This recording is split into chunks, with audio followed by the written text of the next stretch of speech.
Falece o afeccionado agredido hai 2 meses nun partido de balonmán en Sanxenxo. Trátase de Andrés Rico, un veciño do Grove de 68 anos. Levaba na UCI dende o 15 de decembro logo de ser agredido nun partido da categoría cadete entre o Rasoeiro e o Sanxenxo, que estaba a arbitrar o seu neto. Foi agredido por un seareiro do Rasoeiro logo de pedirlle que deixase de insultar o árbitro. El xa está acusado de homicidio imprudente. Que tal, saúdos? O Concello do Grove decretou 3 días de loito e convocou unha concentración para este martes. De contado, ampliamos antes titulares.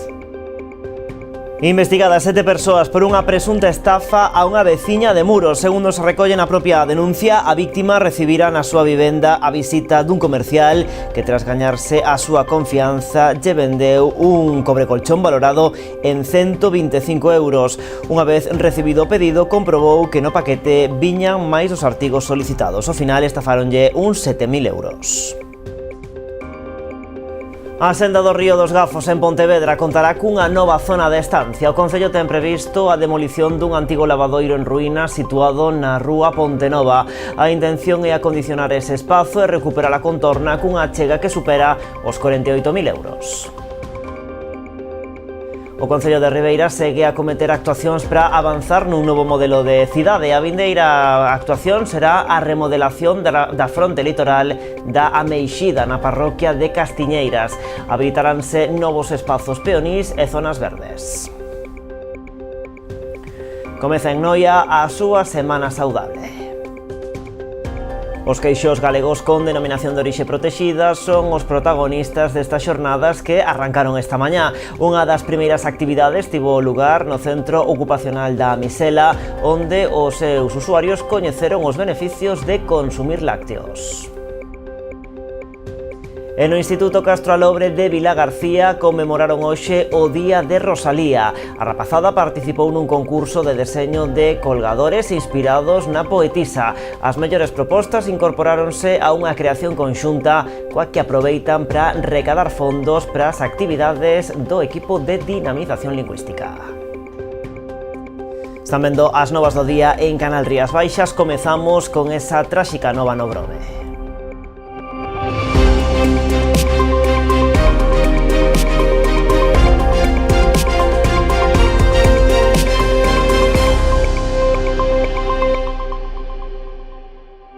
Falece o afeccionado agredido hai 2 meses nun partido de balonmán en Sanxenxo. Trátase de Andrés Rico, un veciño do Grove de 68 anos.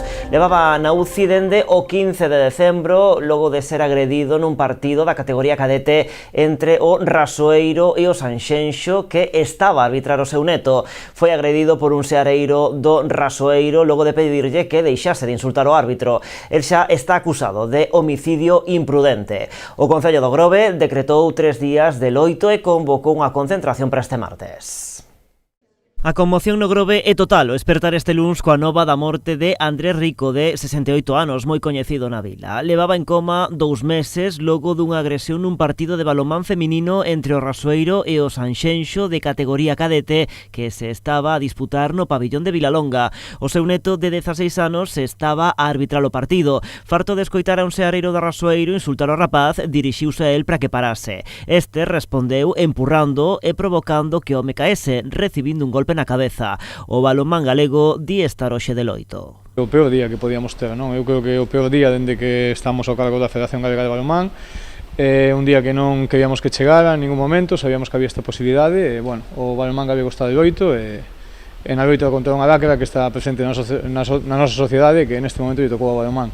O presidente da Federación Galega de Balonmán achegouse ao Grove ao coñecer a noticia a arroupar o Rasoeiro. No clube están consternados co fatal desenlace, tendo en conta que o neto da vítima que arbitraba aquel encontro é tamén xogador do equipo meco, do mesmo xeito que unha das fillas do agresor. Sí, tanto o neto árbitro como outro neto son xogadores do Rasoeiro, neste caso os xogadores, e Andrés era un aficionado que viña a ver os partidos do seu neto e viña a ver os partidos tamén onde non estaban os seus netos. A Federación Galega de Balonmán emitiu hoxe un comunicado lamentando os feitos, condenando a violencia no deporte e pedindo perdón á víctima e á súa familia. Para nós hai un presunto culpable a ollos de todo o mundo e hai moitísima xente responsable. Eu creo que ao final toda a xente que acude a un pabellón e non é capaz de respetar os demais, pois ten algo de responsabilidade nesto, non?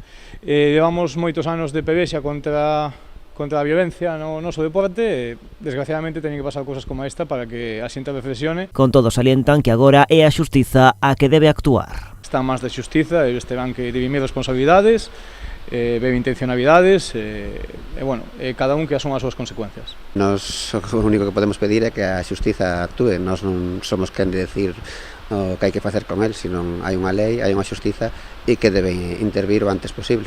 Tamén amosaba o seu malestar pola nova o alcalde do Grove, que ademais é familiar próximo da vítima. Eu penso que é un día moi triste para o Grove e é un día moi triste para a sociedade e é un día moi triste para o deporte en xeral, non? E para o balonmano. E que podas ir libremente a disfrutar e que acabes en esta traxedia, pois é algo inexplicable, non? De tal xeito penso que é moi necesario empezar a reflexionar sobre todo isto. O Concello, por acordo de todos os grupos da corporación, decretou xa 3 días de loito oficial. Ao mesmo tempo, convocou para este martes ao mediodía unha concentración. Do mesmo xeito, o Concello de Sanxenxo, onde ocorreron os feitos, emitiu tamén un comunicado lamentando este fatal desenlace. Veámoslo tamén en titulares. A Garda Civil investigou a un total de 7 persoas como presuntas autoras dun delito de estafa e outro de usurpación de estado civil a raíz da denuncia formulada no cuartel de Muros por unha veciña da localidade. Os feitos remóntanse xa ao mes de setembro, data na que se presentou a denuncia. Segundo se recolle na propia denuncia, a vítima recibira na súa vivenda a visita dun comercial que, tras gañarse a súa confianza, lle vendeu un cubrecolchón valorado en 125 euros. Unha vez recibido o pedido, comprobou como no paquete viñan máis artigos dos solicitados. Despois de pedirlle axuda a unha veciña e tras revisar toda a documentación, comprobou que fora enganada, facéndolle asinar uns documentos de compra por valor duns 7.000 euros. Tras ter coñecemento da denuncia, a Garda Civil iniciou unha investigación que permitiu determinar o modus operandi da estafa. Aproveitando a vulnerabilidade da vítima, na maioría dos casos persoas de avanzada idade e con dificultades de comprensión lectora, vendíanlles artigos a prezos desorbitados, asinando financiamento a longo prazo, sen que as vítimas se decatasen do que fixeran. Os presuntos autores da estafa son 7, un veciño de Illescas, en Toledo, outro de Bergondo, outro de Culleredo e 4 de Vigo.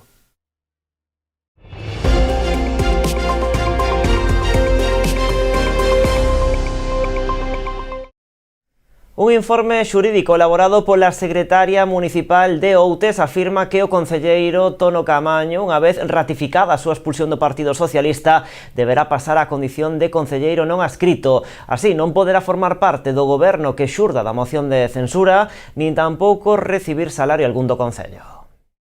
A actualidade en Outes volve a dar un xiro de guión que podería cambiar novamente o panorama político do concello, a escasas horas xa da moción de censura.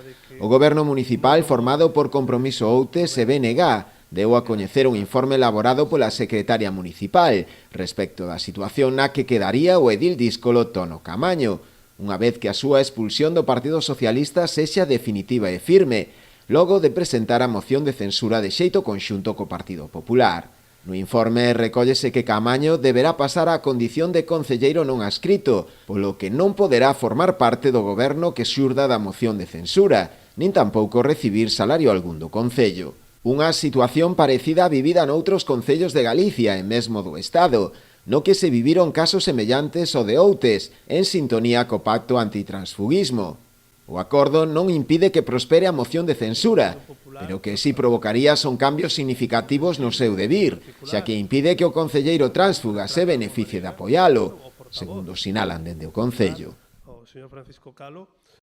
En Pontevedra, o Partido Popular critica unha das grandes apostas do Concello en materia de mobilidade, o coche de punto. Para Rafa Domínguez, o sistema é un fracaso e cuestiona o investimento económico realizado para a súa posta en marcha. Segundo o voceiro dos populares, resultaría máis barato contratar unha limusina para trasladar os veciños ás súas parroquias.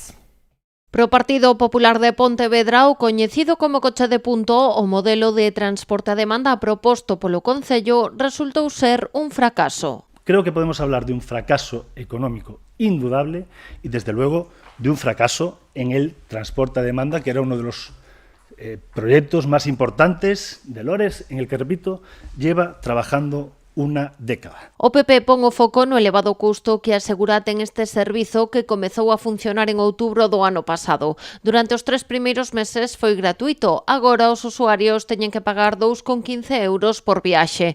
Neste tempo que leva operativo realizáronse case 700 servizos, que suman máis de 4.600 kilómetros. Segundo Domínguez, para financialo o Concello reserva unha partida de 300.000 euros. En este momento, Lores vuelve a tirar el dinero de todos los pontevedreses en el coche de punto porque no tiene ni el tránsito esperado y, desde luego, el coste es elevadísimo. En unos presupuestos que quiero recordar que son con el gasto social más bajo, en lo que se recorta para instalaciones deportivas municipales, en los que se recorta para orden público, para seguridad ciudadana, en los que se recorta para iluminación. Lores gasta 305.000 euros en el coche de punto. Domínguez foi máis aló. Segundo os seus cálculos, se o coche de punto a cada 3.000 viaxes ao ano, tería un custo de 100 euros por desplazamento para as arcas municipais. No estamos contemplando todo el tiempo y el dinero invertido en la puesta en funcionamiento. Solo estamos hablando del uso presupuestado en este año. Resulta extraño que es más barato contratar una limusina para llevar a la gente del rural al centro que un viaje del coche de punto. Resulta más barato ir en limusina a Marcón que con el coche de punto de Lores. O voceiro popular criticou tamén a lentitude do goberno local na posta en marcha deste servizo. Ademais, reiterou a súa aposta por un modelo de transporte urbano gratuito baseado no reforzo das liñas de autobuses existentes e na creación dunha rede de carrís bici. E aínda da política, a dimisión da Comisión de Festas de Aguiño ante o incremento das trabas burocráticas por parte de Portos de Galicia provocou un novo enfrontamento no seo da Corporación Ribeirense. O PP responsabiliza o Executivo de non asumir as súas competencias na tramitación dos permisos. Pola súa banda, dende o Goberno aluden o incremento das taxas e a guerra de sancións imposta polo organismo autonómico contra o Concello. 3 anos despois da súa creación, a directiva da Comisión de Festas de Aguiño presentou a súa dimisión. Desisten de organizar os festexos ante os cada vez maiores requisitos que impón Portos de Galicia para a ocupación do dominio público portuario. A isto engádese o recente cambio para a tramitación dos permisos que, segundo lle comunicaba o Concello de Ribeira, debería facerse a partir de agora a nome da propia Comisión e non da Administración local. Esta modificación foille comunicada o 4 de febreiro, deixando pouca marxe de actuación para a Comisión, que debería ademais asumir o pago dunha fianza de 3 euros por metro cadrado solicitado. O Partido Popular responsabiliza ao Executivo local desta situación. Meterlle pois este problema extraordinario ás comisións de festas de ter que facer unha solicitude de motu propio a Portos de Galicia, co que lo conleva, que é pois a posta en riba da mesa de un aval que as comisións de festas entendemos que non teñen pois esa capacidade económica para facer fronte a un aval. Por eso sempre as xestións con Portos de Galicia se fixeron e se fan por norma xeral en todos os concellos pois a través da administración local, non? Entre administracións pois é moitísimo máis sinxelo. Creemos que non lle supón nada ao Concello de Ribeira máis que traballo, que efectivamente para eso pois está o goberno, para traballar para os veciños, para colaborar, para facer pois as cousas máis fáciles no día a día, en este caso pois dunha xente que traballa de modo desinteresado, como son pois este grupo de rapaces xóvenes que fai uns anos que colleron o que foi a Comisión de Festas. Pola súa banda, dende o Concello quixeron mandar unha mensaxe de tranquilidade á veciñanza, garantindo a celebración das festas na parroquia. Entenden que a imposición dunha fianza tan alta é inasumible para a Comisión, polo que será o propio Concello que finalmente se encargue de tramitar os permisos ante Portos. Os premios Lazarillo de Literatura Infantil e Xuvenil entregaránse este ano no Salón do Libro de Pontevedra. Vémolo despois da publicidade.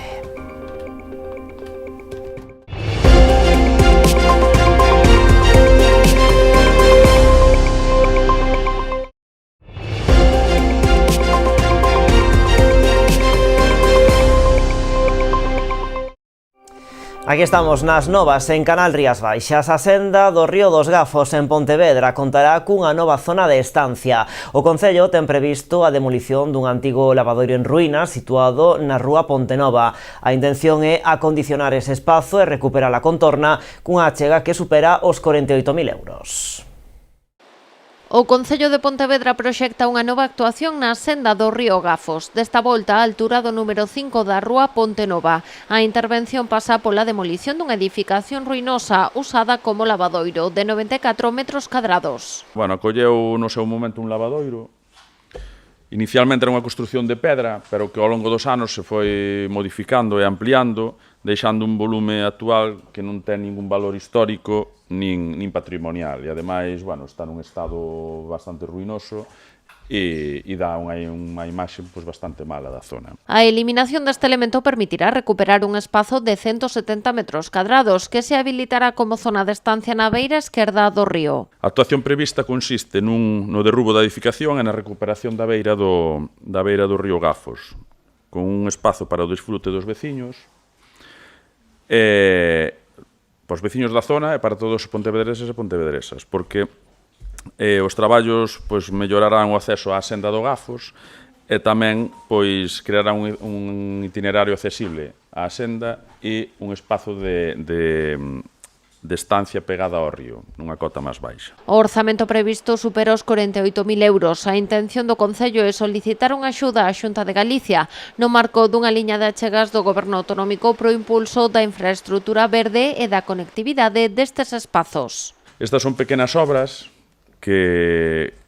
pequenas actuacións, pero non menos importantes que as grandes, pois xa que teñen un gran impacto no seu entorno, ao mellorar notablemente a calidade dos espazos públicos. E neste caso tamén liberaríase o Gafos dunha construción sen uso e de pouca calidade. Moreda tamén apuntou que de non conseguir esta subvención da Xunta, a intervención realizaríase igualmente con fondos propios do Concello. E o Concello de Ribeira segue a cometer actuacións para avanzar nun novo modelo de cidade. A próxima será a remodelación da fronte litoral da Meixida, na parroquia de Castiñeiras. Habilitaránse novos espazos peonís e zonas verdes.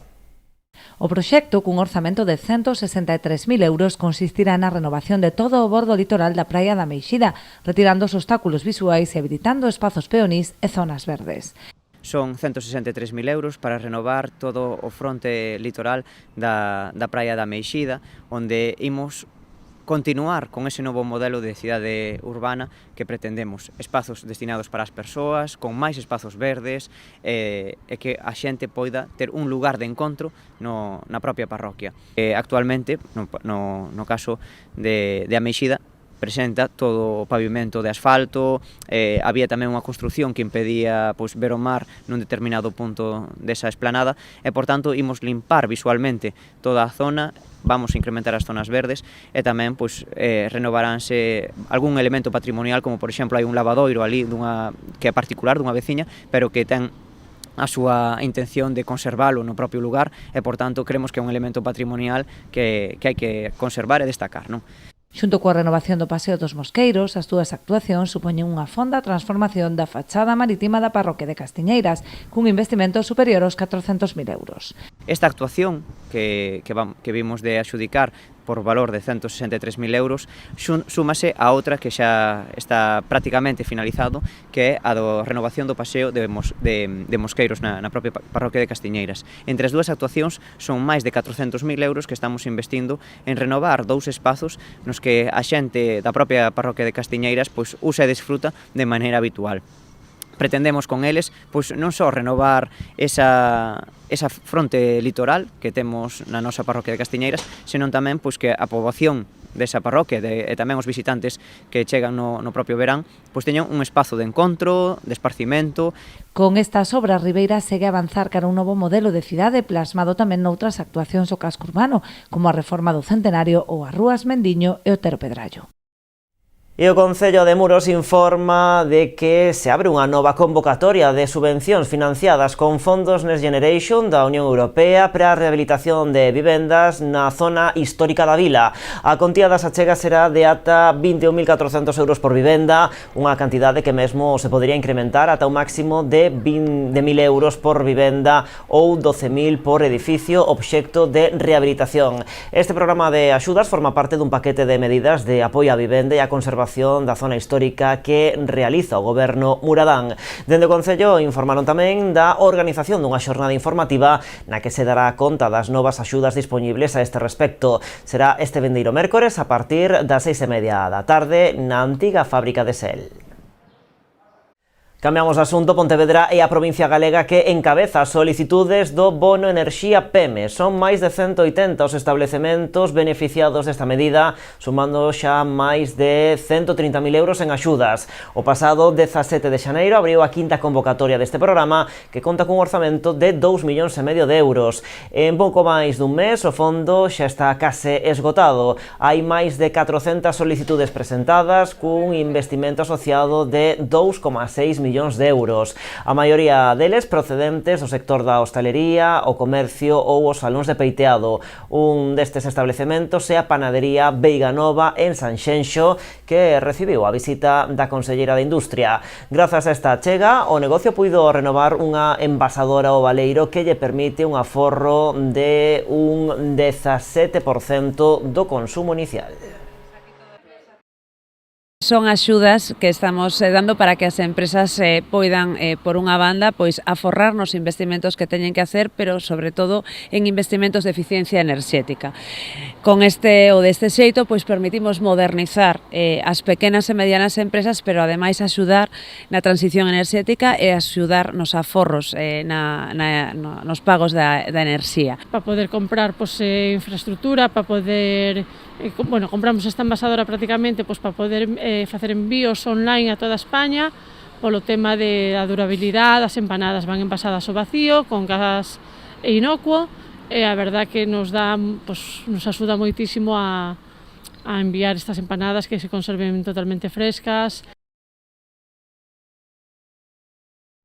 Case 2.000 familiares das preto de 4.000 persoas diagnosticadas de cancro na provincia de Pontevedra precisan de atención psicolóxica para afrontar a enfermidade. Son datos da Asociación Española contra o Cancro. No 2024, a delegación pontevedresa desta entidade atendeu a máis de 2.200 persoas entre pacientes e familiares, ofrecendo máis de 8.000 intervencións psicolóxicas. Trátase dun apoio gratuito e especializado que acompaña dende o momento do diagnóstico ata as fases máis avanzadas da enfermidade. Segundo o Observatorio do Cancro da Asociación, o 30% dos pacientes desenvolve trastornos psicopatolóxicos como ansiedade, tensión ou depresión, unha cifra 3 veces maior que na poboación xeral. No caso das familias, moitos experimentan altos niveis de tensión e desgaste emocional. Dende o colectivo destacan o impacto que o cancro ten nos diferentes aspectos da vida e recordan que a asociación ofrece numerosos servizos gratuitos que van dende a atención psicolóxica especializada e o apoio social, a asesoría xurídica e laboral, nutrición ou mesmo acompañamento a través de voluntariado.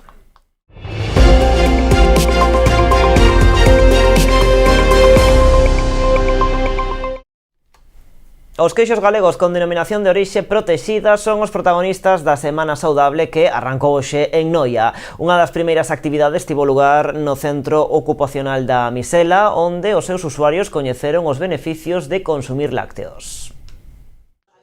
Esta mañá arrancaba en Noia a Semana Saudable Saberes e Sabores de Galicia, cunha cata de queixos no Centro Ocupacional da Misela. Os usuarios coñeceron da man da catadora Salomé Beiroa as propiedades e os beneficios do consumo de leite e os seus derivados. A idea é fomentar a alimentación saudable, produto de orixe galego e de calidade, e todo con distintivos de calidade diferenciada. Ben Galicia calidade ou ben denominación de orixe protexida. E, sobre todo, ensinar a xente a comer e a que consuma alimentos con as características determinadas, pero teñen que ser os mellores dos mellores, non se pode comer nin consumir calquera cousa. Por que o facemos neste tipo de, o que decía Santi, neste tipo de centros? Porque hai que diversificar. os centros educativos están moi ben, pero ao final non só aprenden os nenos, senón tamén que hai que darlles outro tipo de ensinanza aos maiores e fomentar, pois, a través de Galicia Calidade ou a través dos concellos, das administracións locais, que chegue a todo o mundo. E esa é un pouco a idea, non? Ademais de aprender, tiveron ocasión de catar algunhas variedades de queixo galego con denominación de orixe protexida, que contan ademais co distintivo de Galicia Calidade. Estes produtos que están aquí certificados e que hoxe se van catar son produtos que cumpren uns pregos de condicións, que as empresas teñen unha auditoría anual, que se esa auditoría non se cumpre poden perder o selo de garantía, polo tanto, a máxima calidade, a excelencia dos produtos. Sobre todo, pois, que sirva tamén como promoción de moitos dos produtos que se elaboran na nosa terra, que se elaboran en Galicia en distintas localidades e que ao final pois supón poñer no mercado un produto de calidade acreditada e que pois ten unha demanda crecente. Tras esta primeira xornada, as actividades terán continuidade ao longo de toda a semana, en colaboración con diversas entidades e centros educativos.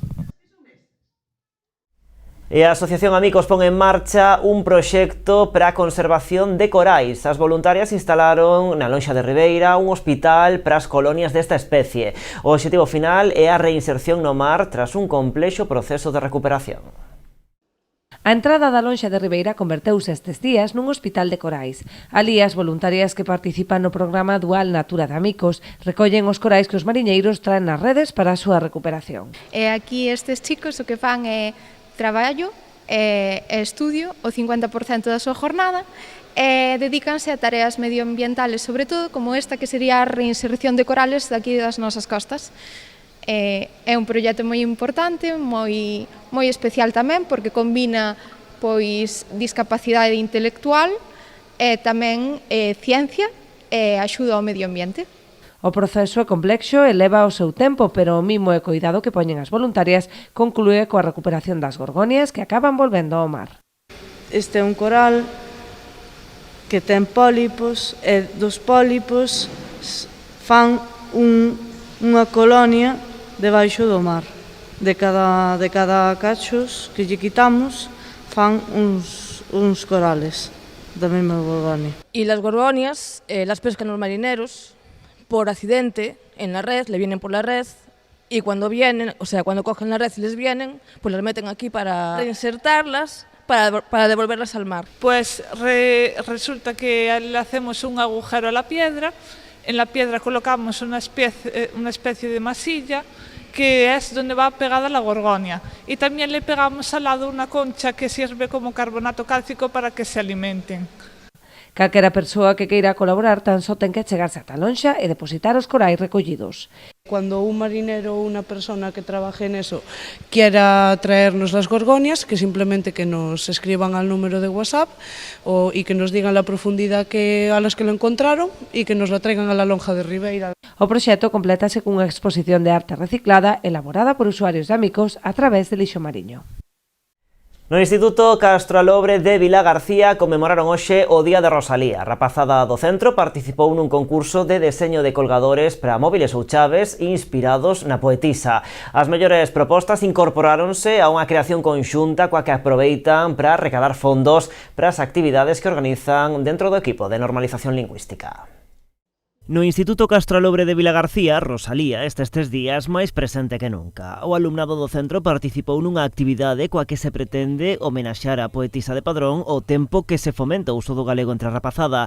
Elaboraron máis dun cento de deseños para colgadores inspirados na autora. Todos os anos o que foi o equipo de normalización é propoñer algo de utilidade, non? Como pulseiras, neste caso os lanyards. E o que facemos é deseñar todo o alumnado cas nosas ideas e a partir de aí pasan un proceso de selección. En ese proceso de selección escolleronse os mellores deseños que pasaron a formar parte destes colgadores de Rosalía. Puxéronos á venda a €1 para recadar fondos pro equipo de normalización lingüística. É para recaudar diñeiro para o equipo de normalización e tamén do instituto para poder facer máis proxectos como estes e moitos diferentes que facemos. Detrás desta iniciativa que organizaron no centro con motivo do Día de Rosalía de Castro está todo o equipo de normalización lingüística, composto este curso por 13 persoas. Temos unha participación estupenda, este ano máis de 100 deseños que colgamos un pouco para expoñer o traballo de todo o alumnado, sobre todo os máis cativos, e nada, sempre pensando nun obxecto que poida chamar a atención entre o alumnado. Hoxe sale pois a venda e faremos un reparto polas aulas para promocionalo, sobre todo pois, un pouco por dar a coñecer o seu traballo e a súa implicación. Pero a pesar da implicación da rapazada, a súa misión non está sendo doada. O alumnado implicado na dinamización do galego neste centro recoñece que custa dar o paso e animarse a falar na nosa lingua. Un pouco complicado porque sí que é verdade que se nota moito esta influencia do castelán, pero bueno, o equipo de normalización, tanto profesorado como rapazada, creo que fan un traballo excelente e sí que se nota moito pois como imos tirando e imos animando a través de todas as propostas. Este é o primeiro ano que estou en normalización lingüística, genial, pasamos genial. Gústame moito como a xente quere aprender galego e todas as iniciativas que facemos para que a xente anímese a falar tamén o galego. Así que o seu empeño é seguir desenvolvendo campañas como esta e outras moitas iniciativas para que de novo falar en galego neste instituto sexa algo tan normal como escoitar polos corredores a rapazada falando en castelán.